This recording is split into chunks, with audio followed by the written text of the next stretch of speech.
Good morning, Craig. How are you? Good morning, guys. How we doing? We're doing well. What did you think after the second period? Did you really think anything like that was possible the other night, or you were rethinking what you thought the series was going to be with the way that Edmonton had dominated? Well, normally I would say that not thinking good things, but we've seen with this Dallas team this year in the playoffs, they have the ability to come up with some big moments, some big periods, big stretches of maybe even 3, 4, 5 minutes in a hockey game. So the one thing for sure, if you're an opponent or a fan, regardless of what the score is with this Dallas team, especially if they're down a couple goals, they seem to be never out of it. Craig, when you win a game like that, where you say first two periods we really got handled, and then you come back and you're able to win with a flurry in the third period, how do you guys discuss that as a team in between, or how do you look at that? Do you look at it as, okay, it's nice we got the victory, but man, we really got to clean this up? Or is it just more the focus of, hey, we rallied, you never apologize for victories, our focus is the fact that we finished this game? No, I think in the playoffs, especially where they're at right now, in that, that's around before you get to what you've been trying to accomplish all year long, and you have to be realistic about it and say we weren't the team that we needed to be in the first two periods, especially in your building. They've been good all year in this building. The fans have been incredible, and I think a lot of the success that happens with this group is due to the fans. I mean, they're never. I don't know if anybody got a chance to watch some of the other series that are going on, especially in Canada and mainly in Toronto. It's tough for me to watch when fans like that turn on teams and early in series and games and things like that. So the fans here in Dallas have been incredible since we got here, in all honesty. But no, you have to sit down and you talk about where you were. You're very fortunate that you won that game when you really look back at it, and when you can, their power play has been on fire, and I think everybody in the league knows that if you're going to put the Dallas Stars in the last 2-3 years on the power play, it's not a good recipe to close out a game. And they scored, I think it's 3 goals in the last 5-6 minutes, or I should say the first 5 or 6 minutes of the third period. Oddly enough, their coaching staff decided not to call a timeout and kind of temper it, but you look at it and say we have to be a lot better, and a couple reasons, because that doesn't always happen, and mainly because of your opponent. There's a few guys over there, 2 in particular, that can take a game over. And if it wasn't for some poor penalties, frustration on their side for whatever reason, that game probably wouldn't have turned out that way. But it did, and so you take the win, and you make sure that you put everything into your next game. Because, again, the old saying is, visiting teams, they come on the road to win one game and steal that home ice away from you, which it's never true. You actually come here to win 2 games if you're a road team. But when you don't win one of them, you kind of use that line. We only came here for one game. So, and that just gives them home ice, and they're going to be a good team in their building, and they've got fans that are very similar that been behind them. So again, you take the positive out of it. We found another way to come back, but let's not rest on that, and let's be better next game. Craig Ludwig joining us here on the D&M Leasing Hotline. So you would have called a timeout after that second goal, you think? Yeah, it just, especially on the road. I mean, you feel as a player, as a visiting player, you're sitting on the bench and you feel like everything's just falling down on you. And you're going, man, a couple quick goals and the roof is caving in. I don't know. And again, maybe they had a reason for why they didn't at that particular time, in the game. And maybe it's about some rest for his couple, his superstars and Draisaitl and McDavid, and maybe we're looking ahead and saying, listen, we're gonna save this timeout for a little bit later, and if it's going to be a 1-goal game and there's a couple minutes to go in the game, we're going to have to pull the goalie, and I need my 2 or 3 best players being rested. I want to save it to them. So you really don't know what goes into that stuff, but in my opinion, I especially on the road, and I think that you have to. Sometimes logic has to fly out the window, and you go, my players are tired, and this is just a mental crushing right now. And sometimes you can call it and don't even say anything, and just let the players talk for a minute, and let them, if you've got that kind of a leadership group, let them talk about, hey guys, we're okay, just hang in there, we're going to get our game back on track. But they didn't do that, and again, I can't say that that's the reason that it collapsed on them, but that would have been my opinion. Lud, the Skinner was, not good in that third period, obviously. And this may be an impossible question for you because you played with, like, elite goaltenders on your team. But what is it like when you have a goalie that you just don't really trust? Simply put, you start to try to do too much. And I'm speaking as a defenseman. Now, all of a sudden, you feel like your goaltender's having a rough night. And now you're trying to block shots. You're trying to get and do everything you can to not let it get to him and let him get back on track. And by doing that, you actually make it more difficult for him. Now you're sitting in his lap. You're laying down in front of him. You're standing up in front of him. I mean, you just go back and you look at a couple of those goals that were scored, and really, and on Miro's goal, it was there was two of the Edmonton Oilers that were screening, the goaltender more than the Dallas Stars player was. But that's what you're supposed to do. You're supposed to get in shot lanes and things like that. But I think that's what ultimately happened. And specifically, it happened to me. I've had, like you said, I played in, I had the luxury of winning a couple championships because of an Ed Belfour and a Patrick Roy. And there were times, especially Eddie, and a couple goaltenders even prior to that, there were ones like, we got this, relax, you don't have to do that much. And so you have those conversations, and I'm sure they did. I think there was a lot of traffic in front of that goaltender, and there were more Oiler jerseys that were probably in front of their goaltender than there were Dallas Stars jerseys at times. And I think that's probably something they go back and look at.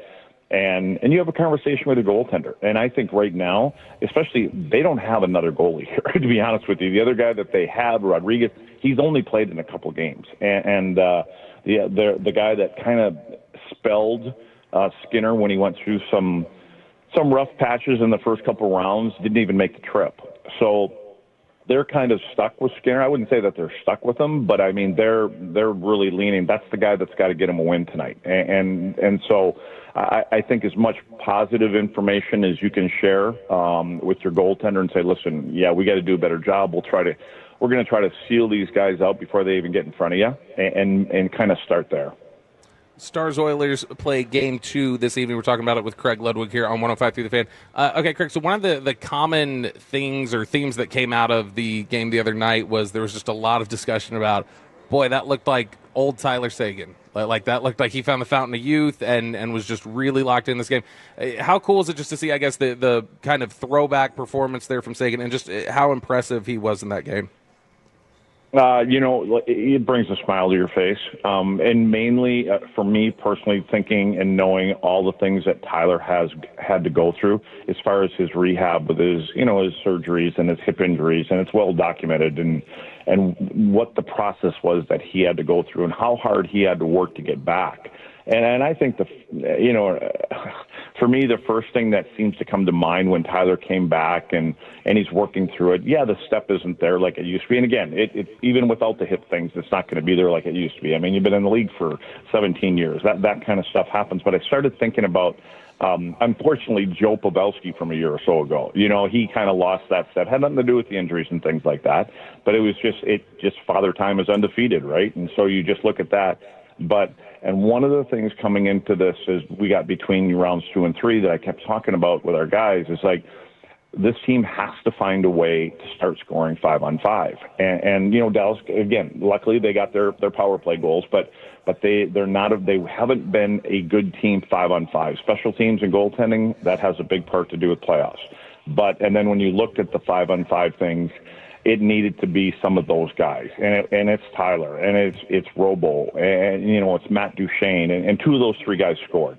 So I think that gives these guys that little bit of boost, and like, we're back, I'm back. Even the Duchene goal, his shot ends up hitting Hintz in the backside, and somehow he gets it back and he scores that goal. And you can just tell the relief on Tyler and Duchene's face because they've been such key parts of this group in the last 2-3 years of scoring goals and putting points up.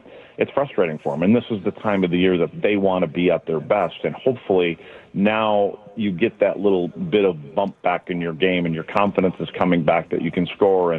But you have to look at where they're being scored. I always have this thing with players, and sometimes they drift further away from the net when they're not scoring goals, and it has to be just the opposite. You have to go get some ugly goals, and one of them Tyler got, was a rebound from Steele. That shot was going in, and Tyler did look like he had a ton of speed on that breakaway.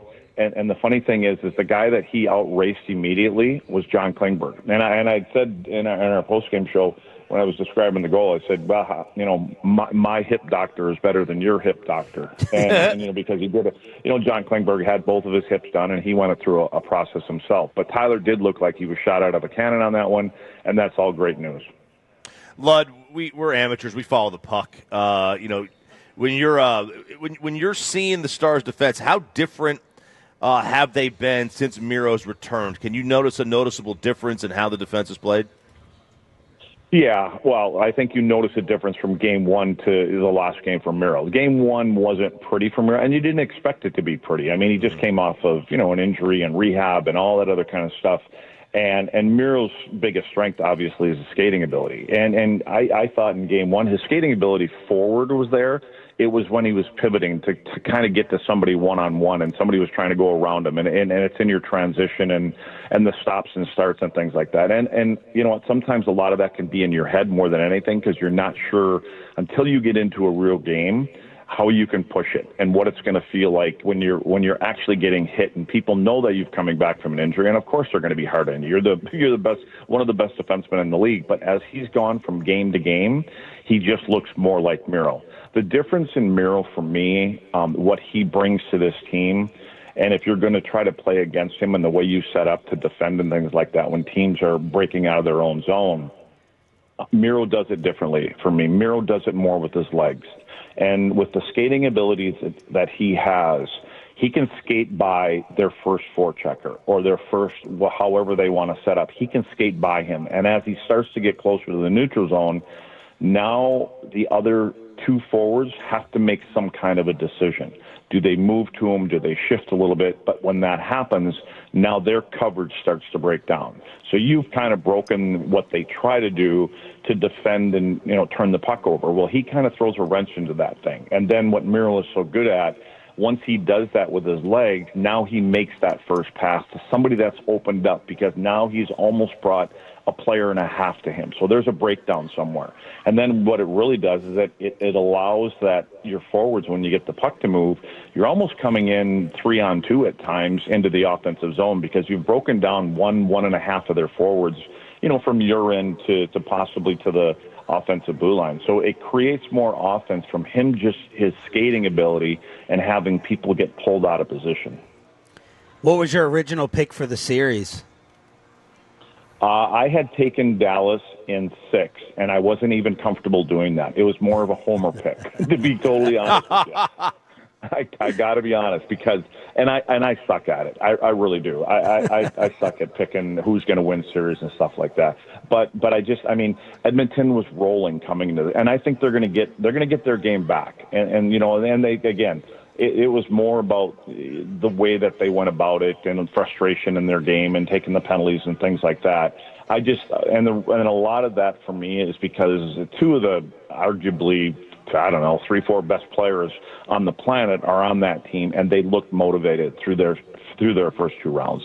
And I think they're being driven by Connor McDavid, and he just has this look that, we're going back to the finals, and this year we're not going to let that team, whoever it may be, it looks like it's going to be Florida, obviously, we're not going to let that happen again. So I think when you have a couple of the best players on the planet that are driven, a lot of times that's how it ends up. But unfortunately for them, one of the top 2 or 3 players on their team isn't their goaltender this year in the playoffs. It's been kind of hit and miss with them. So, but anyway, yeah, it's as it moves along, though, this team just keeps on finding ways, and you just look at the addition of Rantanen. Obviously, we all know about that, but with Miro being healthy, and now I think next is if Robo can get a goal or 2, and now all of a sudden, You got your guys that can put the puck in the net. You got your new addition that you know what it is. And from another team that's playing against you, pick your poison. Like, who are we gonna try to shut Randon down? And now all of a sudden there's Sagan, and you want to shut him down. There,